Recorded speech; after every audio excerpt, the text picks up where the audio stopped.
Alright.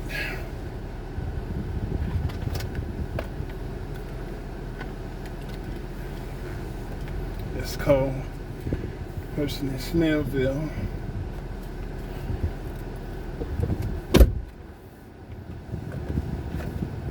I need to bring me a towel, cause let's see. Let's call. That's me. This. Nice little setup, though. Let's see here.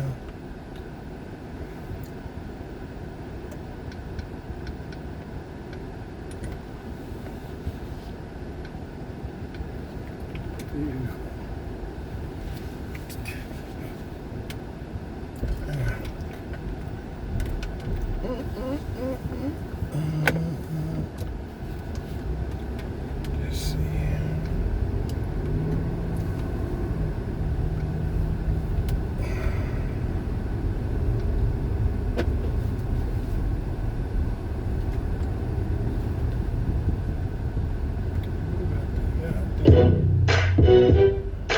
You have a message. Yeah. Calling for Maddie Warner. Map.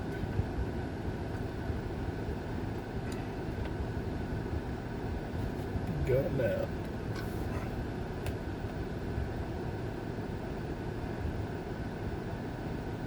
Call Maddie Warner.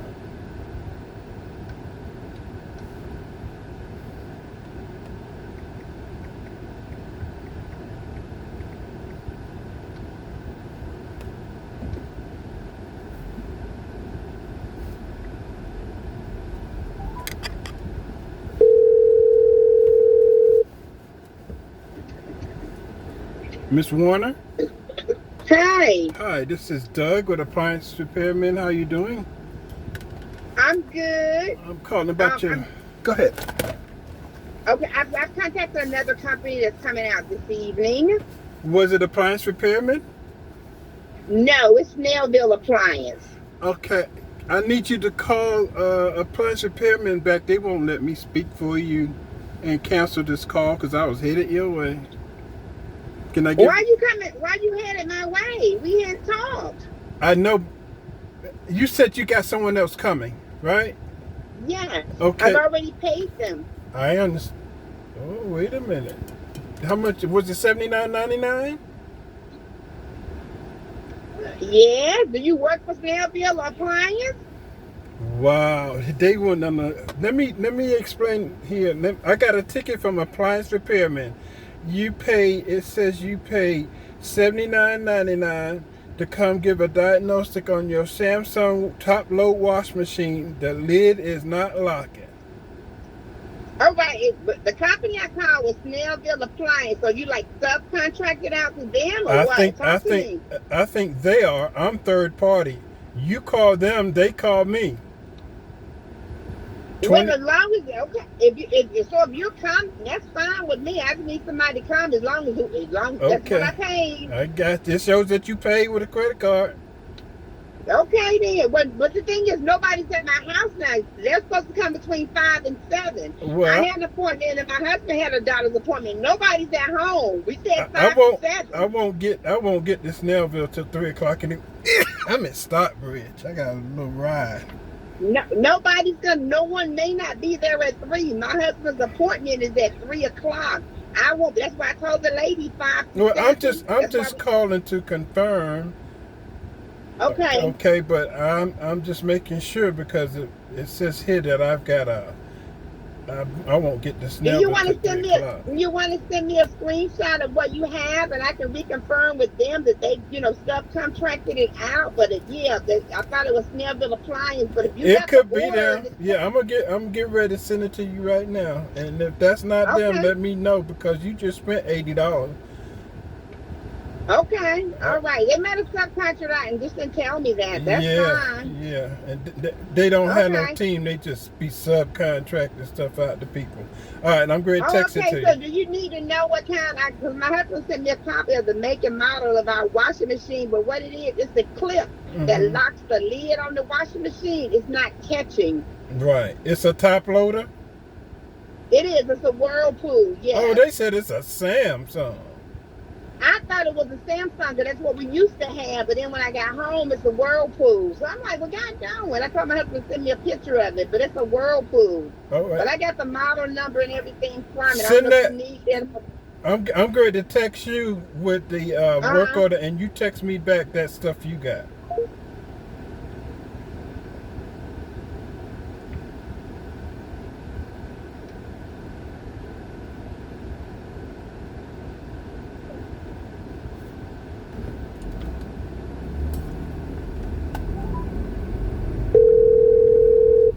Okay. I don't know what happened to the phone. I just text you the picture of your work order. Now text me back that Whirlpool stuff.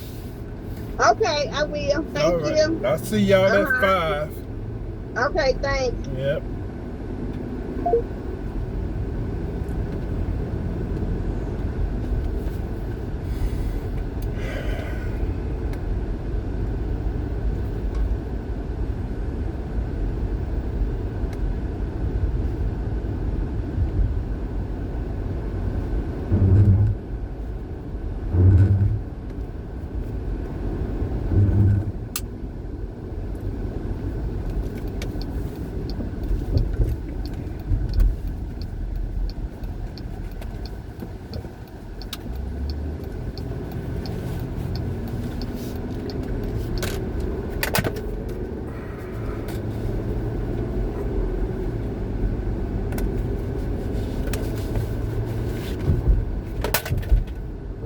Put the X there.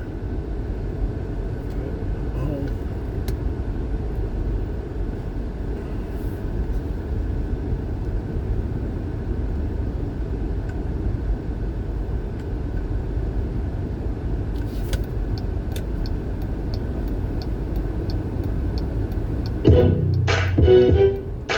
You have a message. Yeah. Yeah. Oh, You have a message. Yeah. God.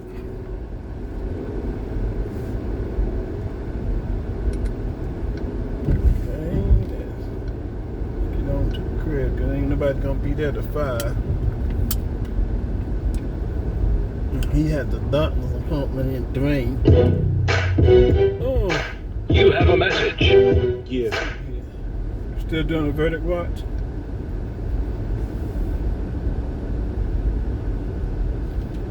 Is family back from lunch? I don't think so. I didn't see him come back. Are they still at lunch?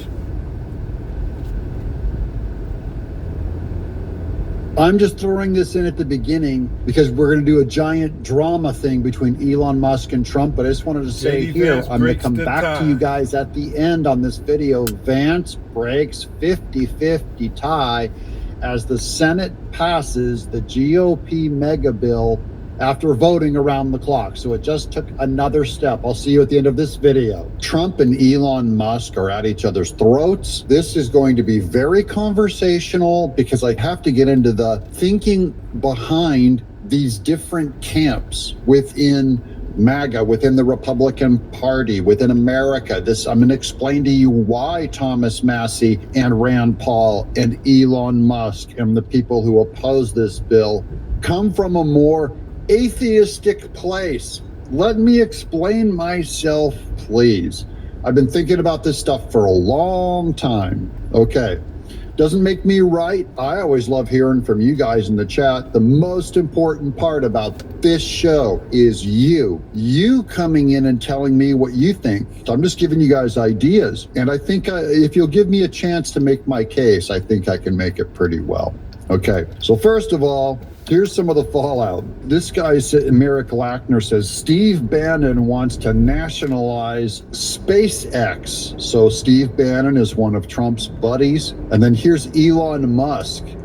Bannon is going back to prison this time for a long time. And here's some of the chat down below. Why is Elon saying this? Oh dear. Okay. So there is a giant rift between Trump and Elon Musk, and they are not getting back together. This thing is over. And it's going to mean a lot because Elon Musk is going to start putting his money.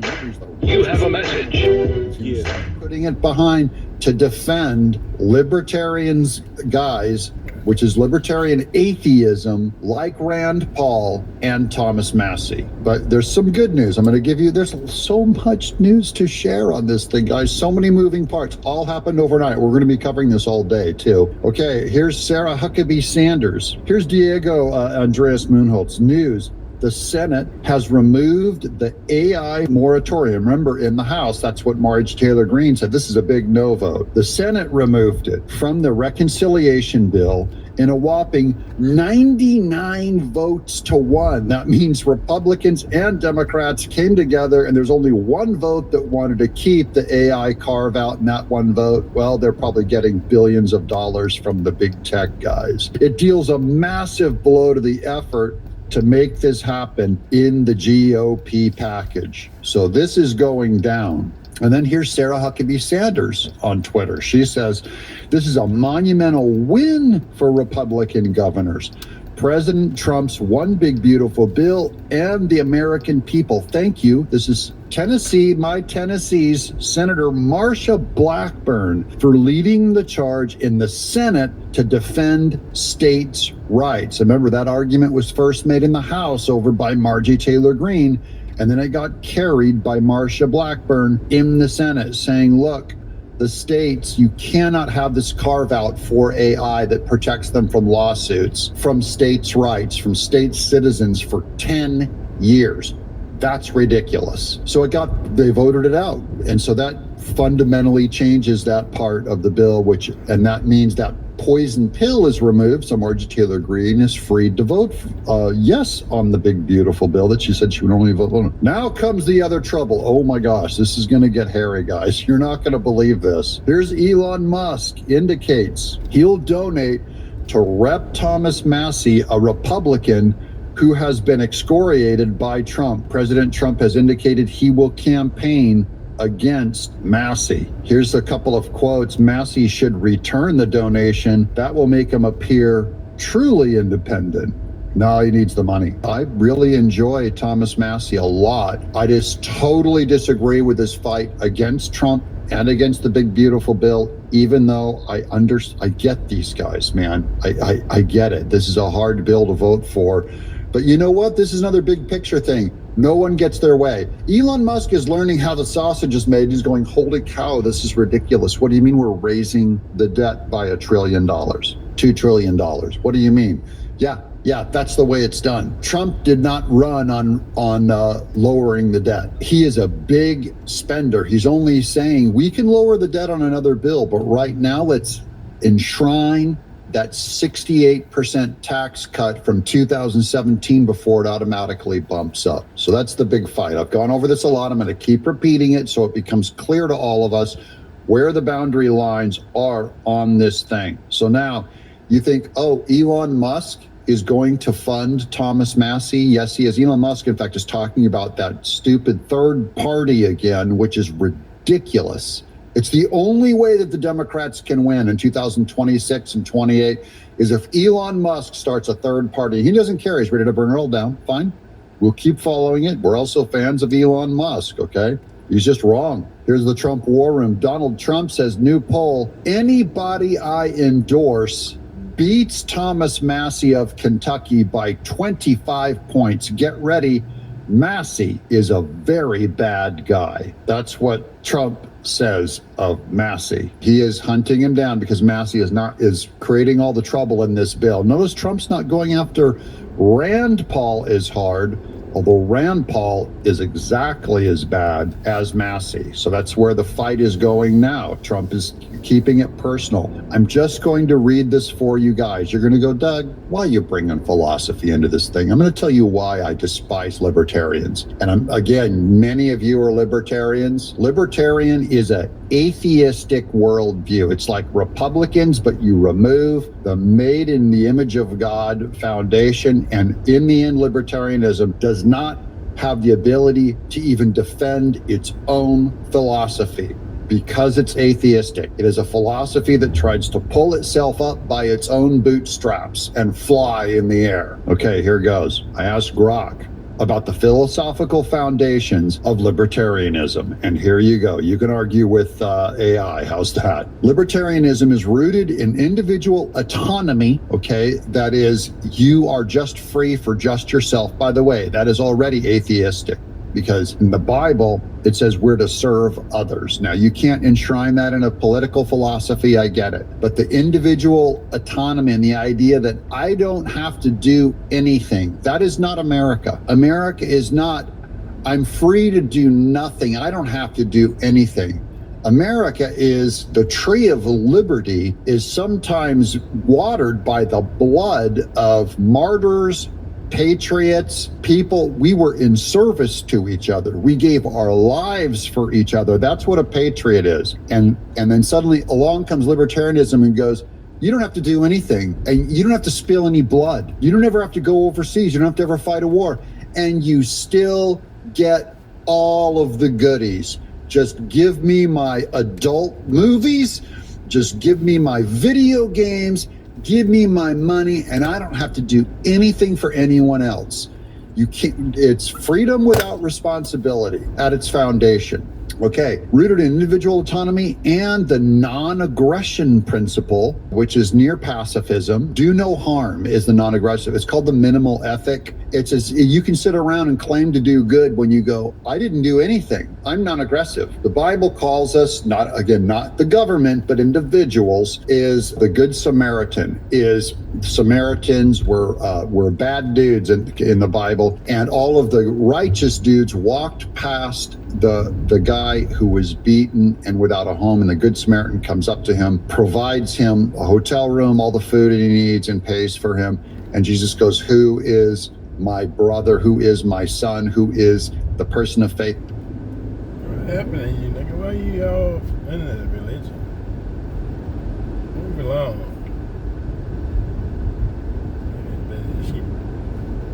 It is the Good Samaritan. So the non-aggressive thing, the minimal ethic of also known as the devil, as it grounds ethics in individual rights and voluntary interactions. Okay, so that's the philosophical underpinnings. Here's Trump now at war with Elon Musk and that side of the party. This is going to be a tough one for some of you. He's going after Elon Musk. This is a pretty serious attack.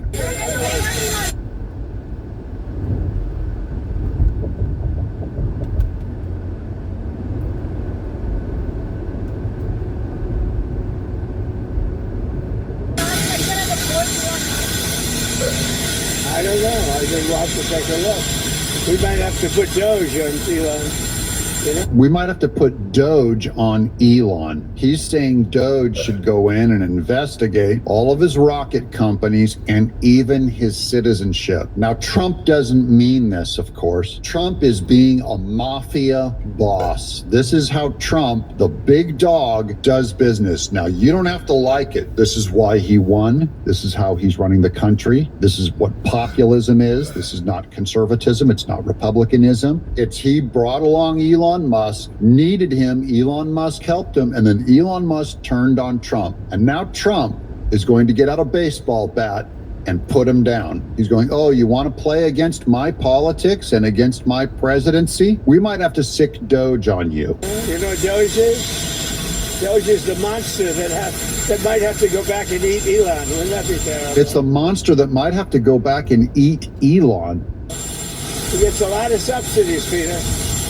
But Elon's very upset that the EV mandate is going to be terminated. And you know what? When you look at it, not everybody wants an electric car. He says Elon Musk is upset that the EV mandate is being eliminated. I don't believe that's true. I've said this before, that I don't think Elon is in it for the money. For the money on the electric vehicle mandates. Now, Trump is doing branding and marketing here. He's keeping this message out there so that social media and people will follow him and accuse Elon Musk of just wanting the money for his electric vehicles, and Trump's backing up the story here. So I disagree with Trump, but I do agree that this is marketing for him to protect the big, beautiful bill.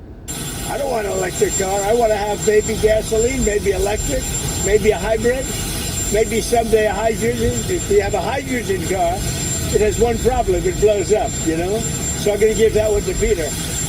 To let Peter test it out. He's going to give the electric vehicle that blows up because it's made of hydrogen to Peter Ducey.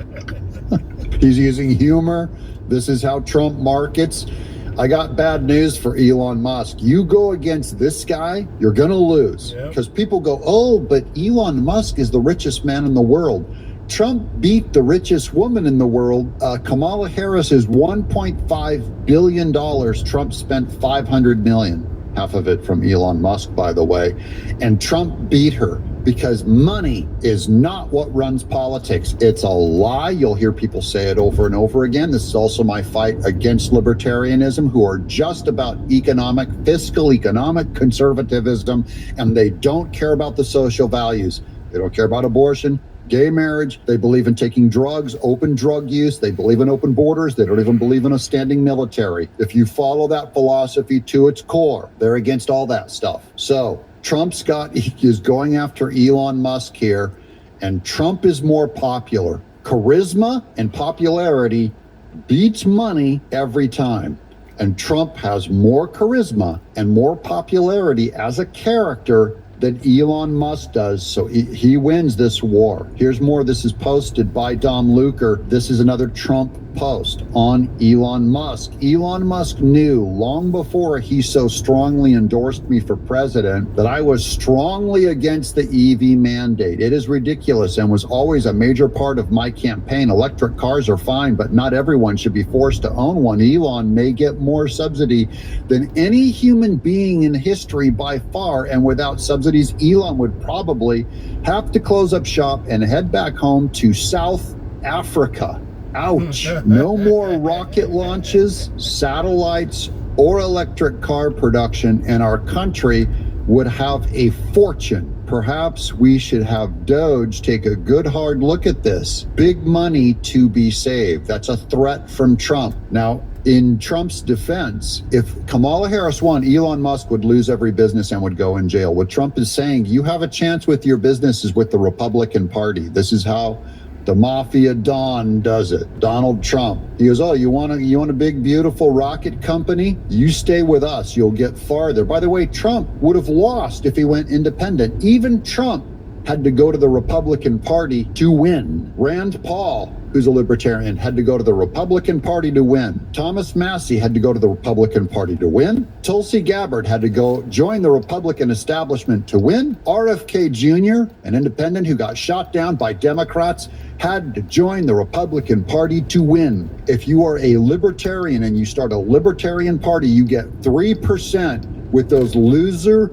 lunatics every time. All you're going to do, if you start a third party, Elon Musk, is you're going to do another Ross Perot that stole that second election from George H.W. Bush and got Clinton elected because of a third party. That was Clinton's best shot at winning. That's going to happen again. Elon Musk, I'm warning you, I will absolutely go against this guy if he starts his third party, which apparently he is. Let's continue. I'd love to hear what you guys think in the chat. This is all fair political fodder to talk about. You're allowed to have an opinion that's not mine. Go crazy. Here's A Muse. Says, who's against Trump's big, beautiful bill, and he's a conservative guy. I quote him. I post his videos here all the time. This is a guy's a big part of my news source. He says, the big, beautiful bill, rhinos have turned the big, beautiful bill into an odorous turd, and Trump knows it, but he needs it to pass to keep his agenda on track. True. Trump believes, and I tend to agree, that his agenda makes it possible for U.S. GDP to increase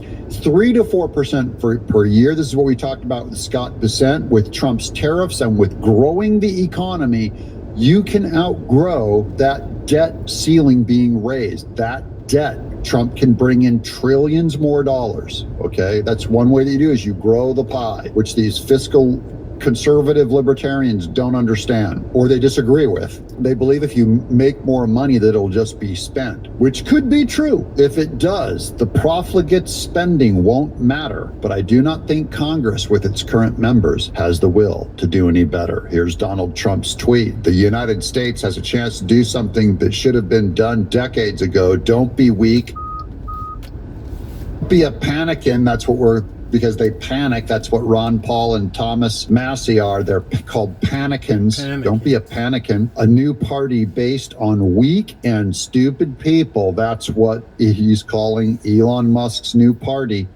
Earlier this week, I covered a segment from CNN where Scott Jennings squared off against Tiffany Cross. Now, I thought I did a solid job breaking it down, but turns out I missed not one, but two absolute goldmine moments between Scott and Tiffany. And unlike the folks Tiffany Cross defends on air, I actually own my mistakes.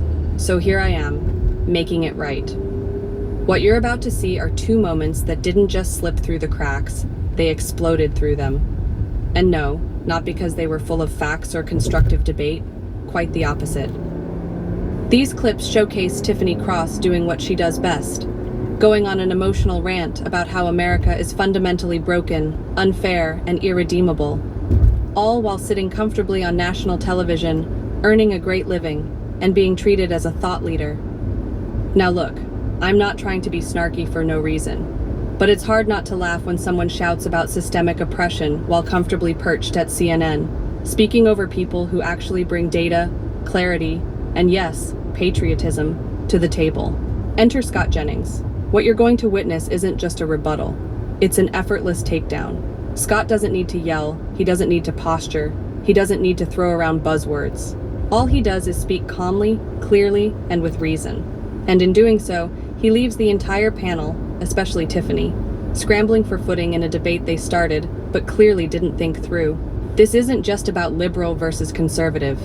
This is about common sense versus chaos, about facts versus fiction. As a patriot, Scott, I find it really troubling because they ran on this whole idea of this pseudo-patriotism, this regressive masculine patriotism, yet everything they're doing runs against making America great. Well, it was never great, so I'm not going to say the again part, but making America great.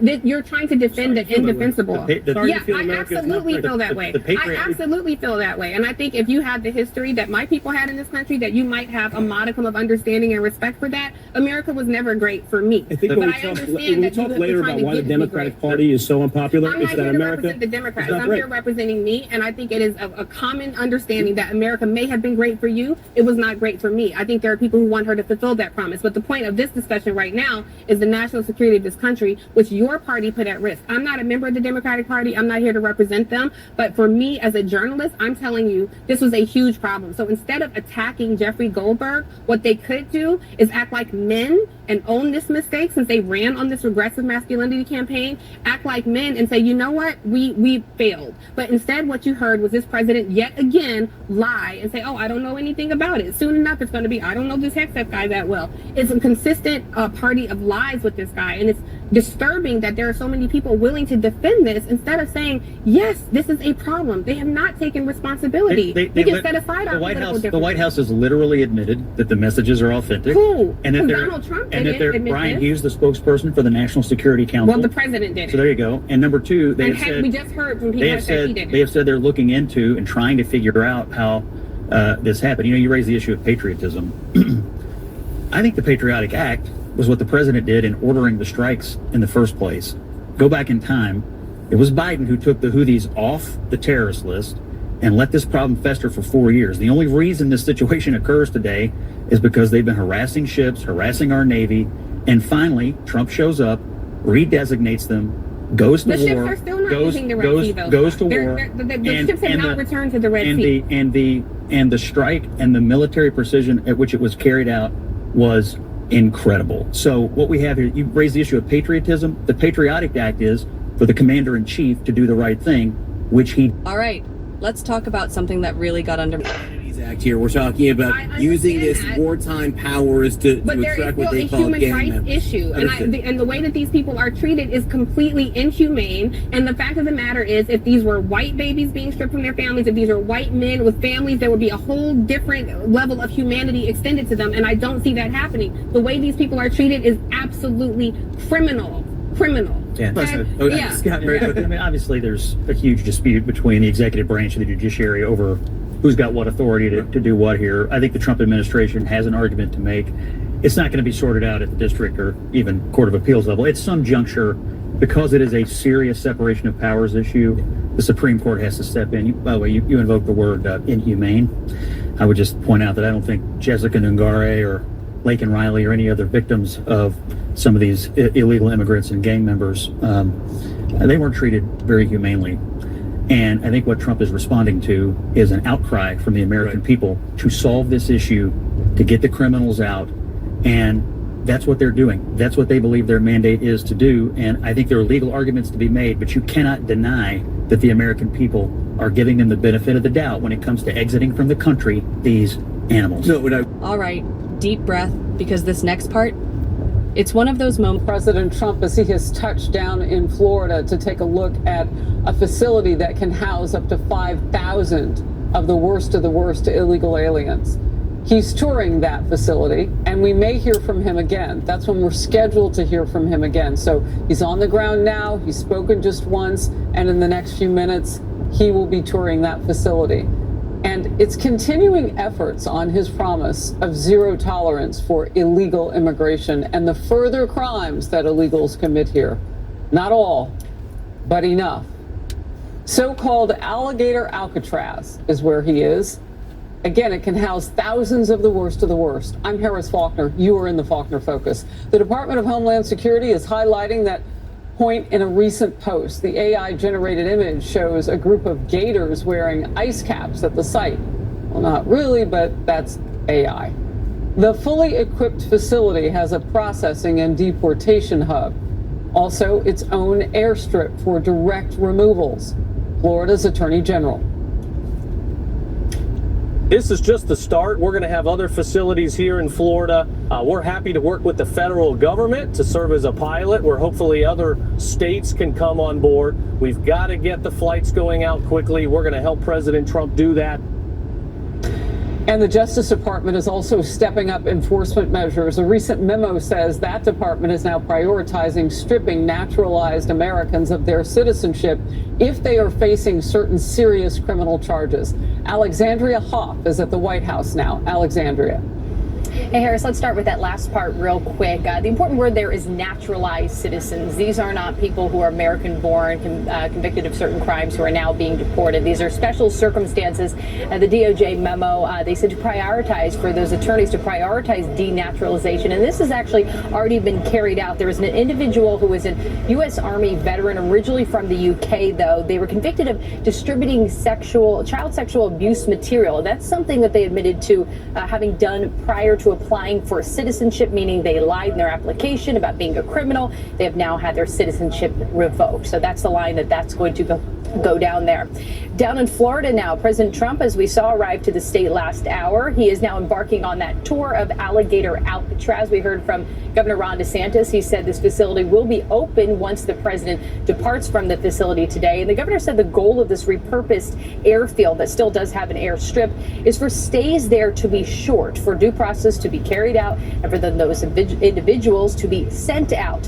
White House Press Secretary Caroline Leavitt said yesterday the deterrent factor is obvious. You have a message. And heinous criminals in a detention facility surrounded by alligators. Yes, I do think that's a deterrent for them to try to escape. We do know that some of these illegal criminals have escaped from other detention facilities, like one in New Jersey, which I know was recently reported on. So, of course, we want to keep the American people safe. Well, Democrats have pushed back on the site, calling it inhumane. Republican Congressman Carlos Jimenez will be touring the site as well today. Here's what he had to say to that. I'm sure what they've done is they've taken these portable structures, air conditioned, etc., that they've used. ICE has used a lot of times, a lot of it in our southern border, and I'm sure that that's what they have there. It's not going to be inhumane. The people will be treated just fine. And again, it's not swampland. It's developed. It's high and dry. It is though surrounded by the Everglades. So President Trump will be holding after his tour a roundtable with DHS officials, also state officials there. And Governor DeSantis, he emphasized the role of the National Guard in all of this. He and President Trump said that this could serve as a model. They are urging other states to take notice, perhaps take action. Harris. Alexandria, thank you very much. Sure. Kellyanne Conway, Fox News contributor and former senior counselor to President Trump. Great to see you this morning, Kellyanne. So the president is on the ground at that facility. Your first reaction to this? This is part of why President Trump got elected, Harris, an overwhelming mandate to fix the border. And in fixing the border, we saw the statistics here on Fox News, something like 64,000 crossings in May of 2024, zero crossings in May of 2025. But this is next level.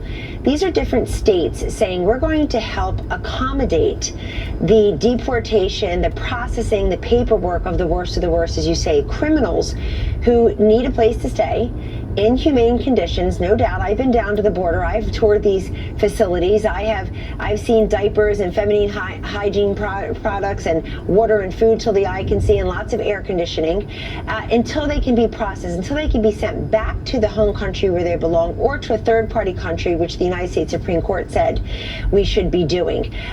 Also, the president just broke some news, Harris. He told us all that there will be similar facilities being built in Louisiana and Alabama. This is the way the states are helping federal immigration officials to do their job. I'd love that Without the tax cut that was put into place by President Trump in his first term, if that's allowed to expire today, if this bill does not pass, that hikes taxes for 68% of working Americans. Right, and the biggest hikes would be for the lower household income. So, and also the pro-growth aspect of this, right? We want to grow this nation. We want to grow the economy, and taxes are a central part of that, particularly for corporations. The vice president breaking the tie right now, which means they had some no votes from those Republicans. This bill, the big, beautiful bill, has passed because the vice president of the United States, J.D. Vance, has come to the Hill more than once thinking that he would do this. And when he showed up this morning, they were right. He would be needed. He has done it. Let's listen and see if there is any audio that we can take in. Okay. Pursuant to the order 4 February 29, 1960,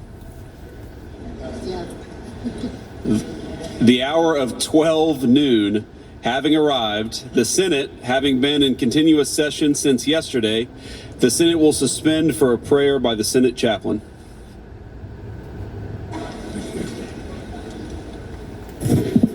I want to preface my comments by my pending comments by saying my staff didn't want me to do this.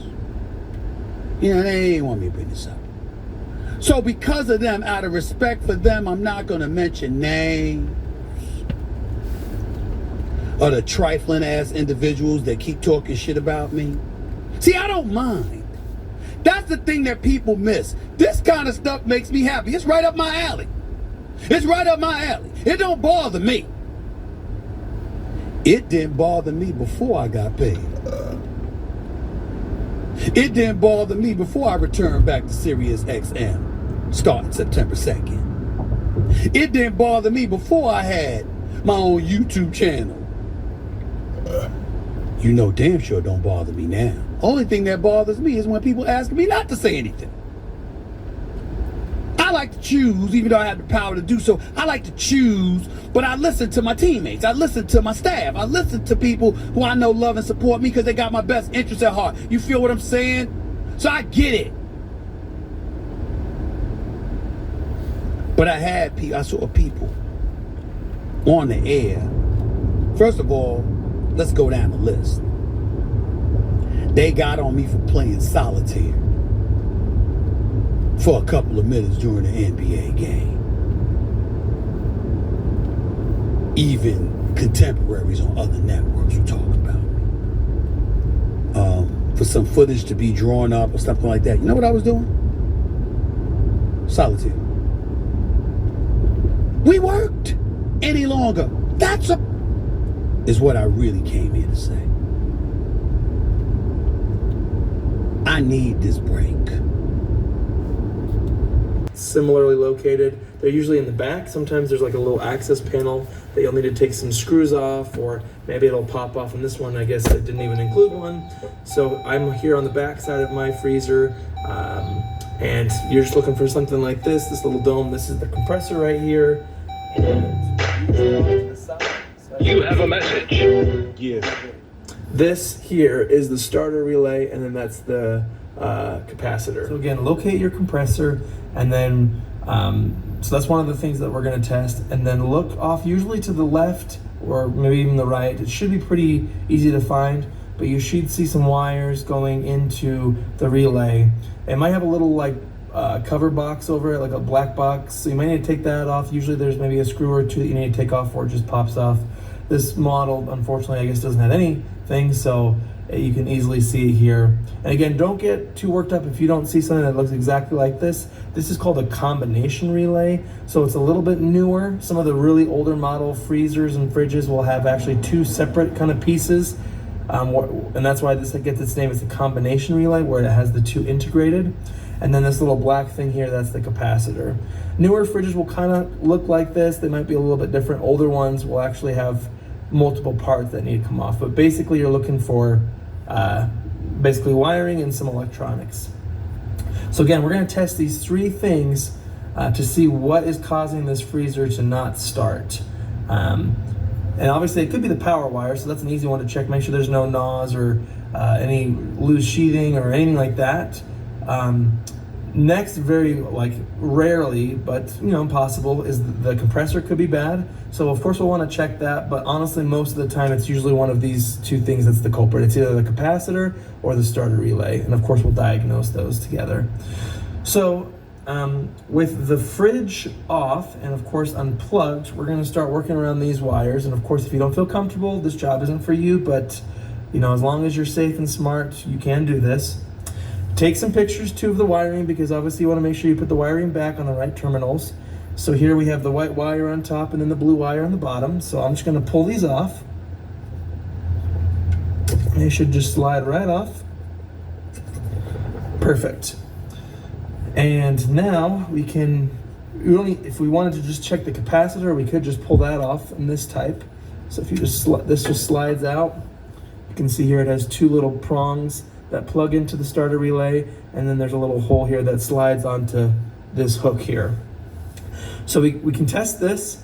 Unfortunately, a lot of basic multimeters don't have a test for capacitance, and that's a pretty surefire way to test if a capacitor is bad. Honestly, you can kind of visually tell if these are bad. You can see if there's like bulging to see if it's bad, but capacitors, maybe number 2 on the list. I would say the starter relay is the most common. So now to remove the starter relay, all you have to do is pull it. And you can see here, there's 3 little prongs here that plug into the compressor. And then here are the 2 prongs that I talked about where the capacitor kind of slides into. So you can see, get those 2 in there. And then just line it all up. And that's how it all works. All right, so here we are on the side of the compressor. This is where the relay was plugged in, and then the capacitor. So since I'm already here, and I'm pretty confident that it's not going to be the issue here, but I'm going to check it anyway, and I suggest you do too, just so you know. I'm going to see if the compressor is bad. Obviously, beyond just visual inspection, we want to check the electronics here. So you'll see 3 prongs here, and you want to set your multimeter to continuity. So that's the 3 or 4 little lines next to it that look like a wave, a sound wave. And all we want to do is test these prongs one to another, and obviously test your leads first, make sure they work. Okay, they work. And then we're just going to test all of these combinations here.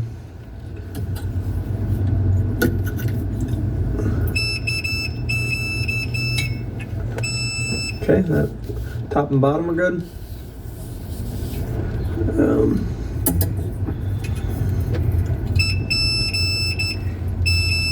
Okay, side and side are good.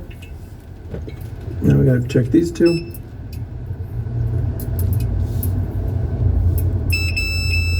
Okay, those two are good. So yeah, once we've verified that all the combinations are good, then we'll test to see if there's any internal shorting, and you can just put one lead on the line and then one on another copper line.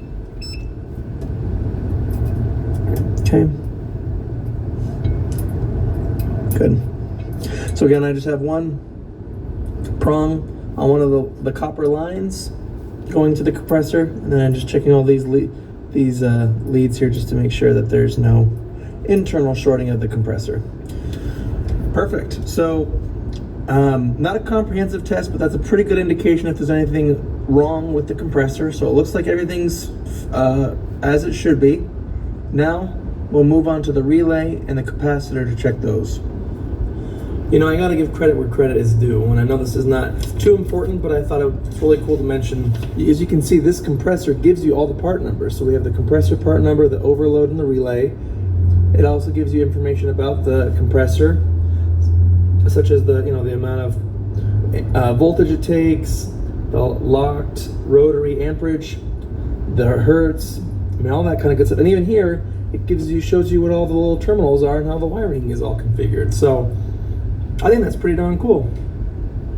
Usually you're scrambling to find the part number and whatnot, but I'll give you a tip on also how to find the part numbers in case you can't find it by your freezer. Amazon's usually the easiest place, but if you have an older style fridge, sometimes you get the short end of the stick. But I'll give you a little tip how to figure that out. So unfortunately, my multimeter doesn't have the ability to test capacitance. I'll show you what that symbol looks like. So if your multimeter has it, you could do that. But unfortunately mine doesn't. So instead we're gonna check the resistance of this capacitor just to see if it can take a charge. So we'll put the meter here on ohms, get our leads out,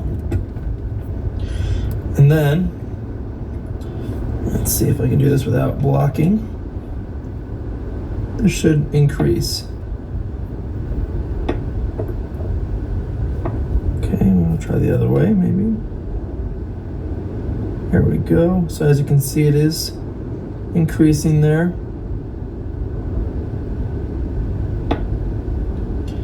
The other way it should decrease. So it's not showing. Try again.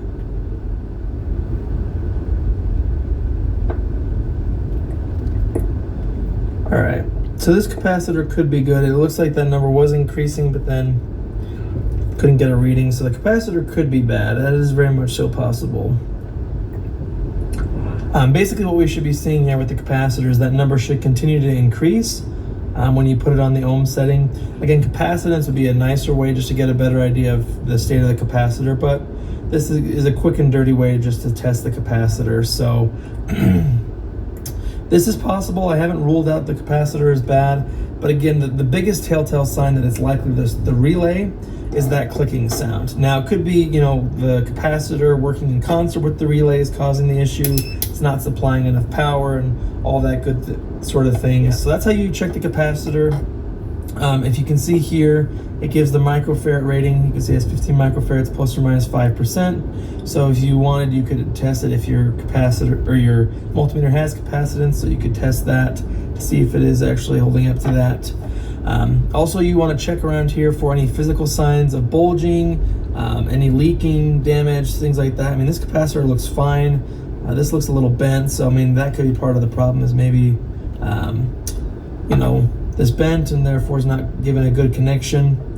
So haven't ruled that one out, but that looks to be somewhat okay. So the relay here, and again, this is a combination relay because it has both an overload and the start relay in one. So again, like I mentioned in the video, some models you might have two separate parts where it would be the overload as one and then the relay as another. But this kind, which again is more common in newer style fridges and freezers, is a combination relay.